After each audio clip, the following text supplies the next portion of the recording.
Assalamualaikum warahmatullahi wabarakatuh. Selamat pagi anak-anak semua. Pada hari ini kalian bertemu dengan saya, Ibu Nurida, dalam pelajaran IPA. Sebelum memulai pelajaran, kita akan membaca doa bersama. Ikuti saya. Bismillahirrahmanirrahim. Rabbi zidni ilma warzuqni fahman birahmatika ya arhamar rahimin. Amin. Oke anak-anak, kita bertemu kembali pada pelajaran IPA di pagi hari ini. Kita akan memulai materi pada hari ini, yaitu mengenai besaran dan pengukuran sebagai bagian dari pengamatan.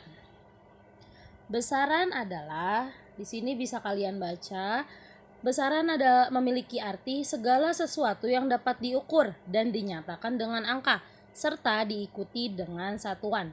Jadi besaran ini memiliki sebuah wujud, yaitu sebuah angka, yang dimana angka ini diikuti di belakangnya ada sebuah satuan besaran. Nah, besaran ini dibedakan menjadi dua.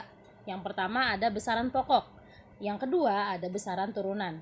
Besaran pokok adalah besaran yang satuannya telah ditetapkan dan tidak ada turunan besaran lain. Jadi udah paling mentok besaran pokok. Nah, untuk contohnya ini, maaf typo, ini adalah panjang. Panjang memiliki satuan meter. Seperti misalnya ketika kalian mengukur sebuah meja. Sebuah meja memiliki panjang 30 meter atau memiliki panjang 2 meter, seperti itu. Yang selanjutnya ada massa, memiliki satuan kilogram. Seperti contoh, beras itu memiliki berat 12 kilogram, atau gas tersebut memiliki massa 12 atau 3 kilogram. Itu namanya besaran pokok. Dia tidak dapat diubah atau diganti dengan ukuran atau satuan lain. Nah, di sini ada gambar tabel, bisa kalian perhatikan.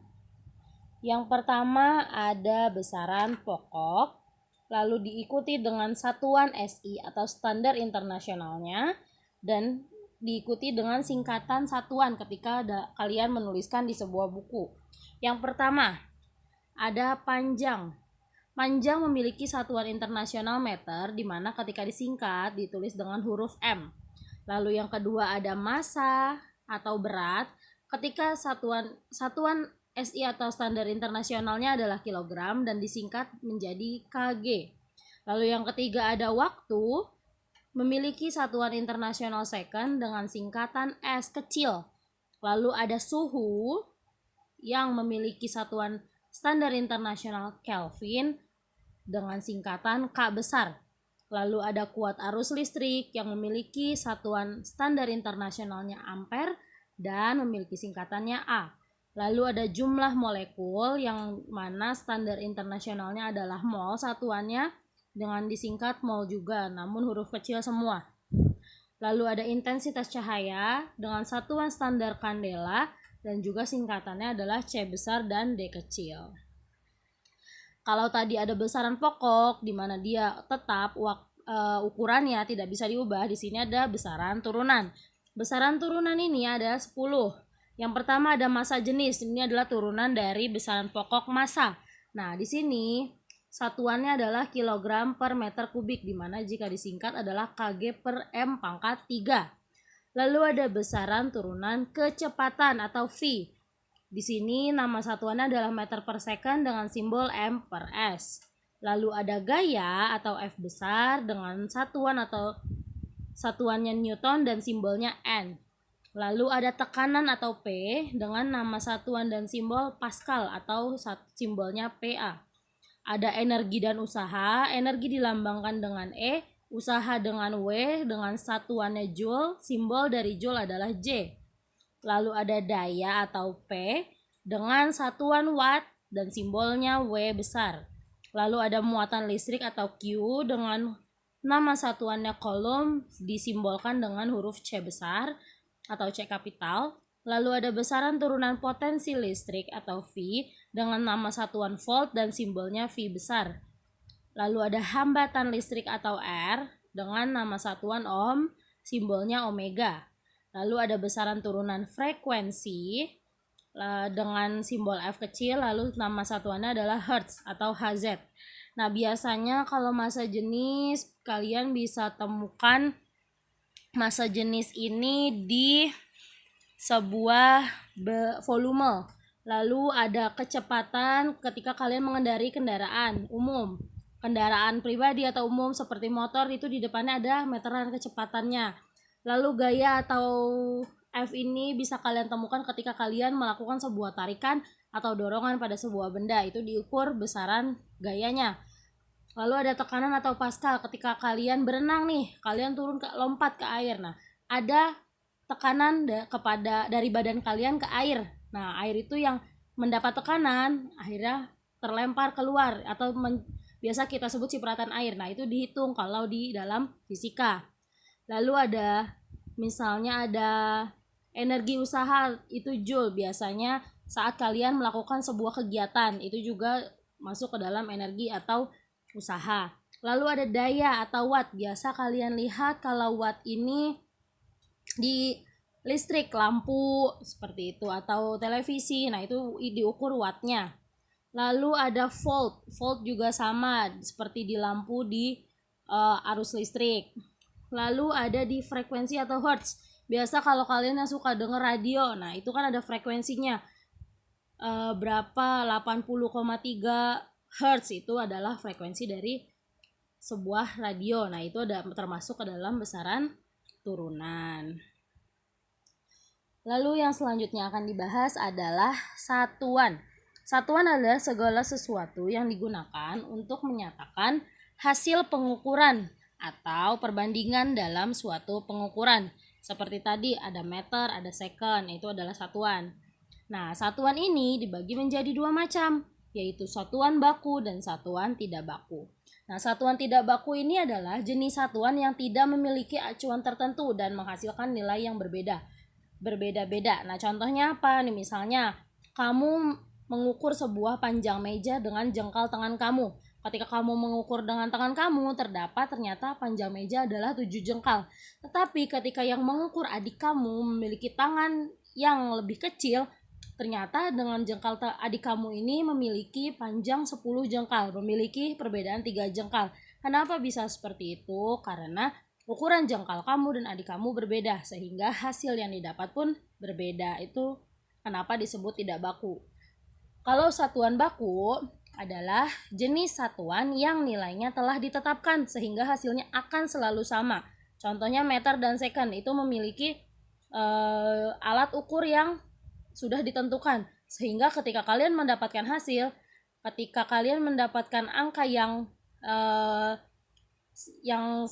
kalian dari benda yang kalian ukur, itu pasti akan mendapatkan hasil yang sama tergantung dari satuannya, seperti itu. Guna memudahkan dalam menentukan suatu besaran, maka para ilmuwan membuat satuan internasional atau disingkat SI. Nah, SI ini memiliki persyaratan. Yang pertama, bersifat tetap. Bersifat tetap ini maksudnya adalah tidak mengalami perubahan karena pengaruh apapun, seperti suhu, tekanan, dan kelembapan. Jadi dia akan bernilai tetap atau tidak berubah-ubah. Lalu yang kedua, ada mudah ditiru oleh setiap orang yang ingin menggunakannya. Jadi ketika ada orang yang ingin menggunakan satuan internasional, itu sudah pasti akan sama. Jika benda yang diukur bendanya sama, itu akan memiliki hasil yang sama dan satuan yang sama. Lalu yang ketiga, bersifat internasional, yaitu dapat digunakan di negara manapun. Namanya aja satuan internasional atau standar internasional. Otomatis di negara apa saja bisa digunakan. Lalu selanjutnya adalah pengukuran. Pengukuran adalah membandingkan besaran dengan sebuah satuan. Alat ukur yang digunakan dalam fisika sedikit berbeda dengan alat yang digunakan dalam kehidupan sehari-hari. Jadi alat ukur yang biasa kita gunakan dalam keseharian itu bisa jadi berbeda dengan alat ukur yang biasa digunakan oleh ilmuwan atau di tempat lab-lab tertentu, seperti itu. Alat ukur besaran pokok seperti di gambar tabel, ada besaran pokok. Yang pertama, panjang. Panjang ini bisa diukur menggunakan mistar atau biasa kita kenal dengan penggaris. Lalu ada jangka sorong dan mikrometer skrup. Lalu yang kedua ada massa, ini biasanya diukur menggunakan neraca atau timbangan. Lalu ada waktu, diukur dengan stopwatch yang biasa digunakan oleh guru olahraga kalian ketika mengukur kalian berlari. Nah, itu namanya stopwatch yang waktunya berjalan dengan cepat, itu per second dihitungnya. Lalu ada suhu, menggunakan termometer. Ketika suhu badan kalian panas, itu biasanya kalian diukur menggunakan termometer. Lalu ada kuat arus listrik, menggunakan ampermeter. Dia alatnya itu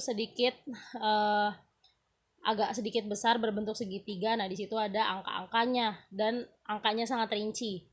Lalu ada jumlah molekul, dia tidak bisa diukur secara langsung. Ada sebuah rumus yang harus dihitung untuk menemukan sebuah molekul. Lalu ada intensitas cahaya, dia memiliki alat ukur light meter. Nah, untuk yang akan kita bahas di sini adalah pengukuran panjang. Pengukuran panjang yang pertama menggunakan mistar atau penggaris, adalah alat ukur panjang yang sering digunakan. Alat ukur ini memiliki skala terkecil 1 mm atau 0,1 cm. Mistar memiliki ketelitian pengukuran setengah dari skala terkecilnya, yaitu 0,5 mm atau 0,05 cm. Untuk pengukuran panjang yang ada di gambar, di sini kalian menghitung pensil menggunakan mistar atau penggaris. Nah, di sini ujung lancip dari pensil diletakkan tepat di angka 0. Lalu ujung belakang pensil diluruskan dengan garis yang ada di dalam penggaris. Nah, bisa kita lihat di sini detailnya 6 lewat 4 garis. Berarti panjang dari pensil ini adalah 6 cm, 6,4 cm, di mana 0,4 ini memiliki ukuran 0,4 mm. Lalu di sini ada jangka sorong. Jangka sorong merupakan alat pengukur panjang dan biasa digunakan untuk mengukur diameter suatu benda. Penemu jangka sorong adalah seorang ahli teknik berkebangsaan Perancis bernama Pierre Vernier. Mistar yang sering kita pakai memiliki skala terkecil 1 mm, tetapi alat ukur jangka sorong ini memiliki skala ukur yang lebih teliti, hingga ketelitiannya ini adalah 0,1 mm, berarti sangat kecil. Bahkan jangka sorong terbaru dapat mengukur hingga 0,2 mm. Contoh jangka sorong dapat kalian lihat di atas sini. Macam-macam jangka sorong. Ada yang biasa, ada yang digital. Yang digital bisa lebih detail lagi, yaitu 0,02. Lalu ada hasil pengukuran yang lebih teliti lagi dapat diperoleh menggunakan mikrometer sekrup. Mikrometer sekrup dapat mengukur hingga ketelitian 0,01 mm. Namun jangkauan panjang pengukuran yang dapat dilakukan sangat terbatas. Beberapa mikrometer hanya mampu mengukur hingga panjang sekitar maksimum 1 inci. Jadi dia lebih detail, namun yang paling besar bisa diukur hanya 1 inci. Pengukuran massa. Pengukuran massa benda yang ada di dalam sekitar tersusun atas materi yang seluruhnya disebut massa benda. Jadi setiap benda yang ada di sekitar kita itu memiliki massa benda. Nah, dalam satuan internasional, massa benda memiliki satuan kilogram. Alat ukur massa dalam kehidupan sehari-hari antara lain neraca, timbangan digital yang biasa kalian lihat kalau kalian mau mengukur berat. Misalnya kalau kalian buat kue, itu ada yang namanya timbangan seperti itu. Tapi kalau untuk timbangannya ada yang digital, ada yang biasa. Kalau kalian beli buah tuh, biasanya abang-abangnya menimbang dengan timbangan digital, dia sudah otomatis. Lalu ada neraca pegas ya, dan sebagainya. Ada beberapa alat ukur lainnya. Lalu ada pengukuran besaran suhu. Suhu adalah ukuran derajat panas dinginnya suatu benda yang dalam satuan internasional satuannya adalah Kelvin. Namun ada beberapa skala lain yang dapat menyatakan suhu, yaitu tadi Kelvin dengan lambang K besar. Lalu ada Reaumur dengan lambang R besar. Ada Fahrenheit dengan lambang F besar dan Celsius dengan lambang C besar. Lalu ada pengukuran waktu. Waktu diartikan dengan selang 2 kejadian atau 2 peristiwa. Nah, waktu ini diukur menggunakan arloji atau stopwatch. Dalam satuan internasional, waktu menggunakan ukuran second. Nah, di sini biasanya waktu ini seperti bisa kalian tahu, contohnya ini adalah misalnya ketika kalian mau pergi ke suatu tempat. Nah, itu yang diukur adalah dari awal kalian berangkat pukul berapa dan ketika sampai di tujuan pukul berapa. Nah, jangka waktu dari kalian berangkat sampai di tempat tujuan itu adalah waktu atau pengukuran waktu tadi, seperti itu. Misalnya kalian berangkat dari rumah jam 11 siang untuk berangkat sekolah. Kalian berangkat jam 11 siang karena SMP Darussalam masuk siang ya, kalau seperti biasa. Jam 11 kalian berangkat. Nah, sampai di sekolah jam 12 siang. Berarti jangka waktu atau penghitungan pengukuran waktunya adalah 12 dikurang 11, 1 jam. Berarti lama perjalanan kalian dari rumah ke sekolah adalah 1 jam. Seperti itu pengukuran waktu. Tidak jauh beda dengan matematika.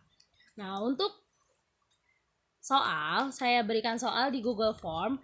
Ingat, di Google Form itu kalian hanya bisa mengerjakan sekali. Jadi kerjakan dengan baik. Perhatikan video, simak video dengan baik. Lalu kalian kerjakan latihan sesuai dengan materi yang ada di video. Oke, materi untuk hari ini cukup sekian. Mudah-mudahan kalian paham dengan materi yang saya sampaikan. Tetap semangat dalam belajar walaupun belajar di rumah. Jaga kesehatan, tetap jaga protokol kesehatan jika kalian keluar rumah, dan jika tidak terlalu penting jangan sampai keluar rumah. Oke? Sampai di sini. Wassalamualaikum warahmatullahi wabarakatuh. Oke anak-anak, supaya kalian tahu kapan saya upload video materi yang selanjutnya, bisa minta tolong subscribe channel saya ya, dan jangan lupa klik tombol like jika kalian paham dengan materi yang saya berikan. Terima kasih.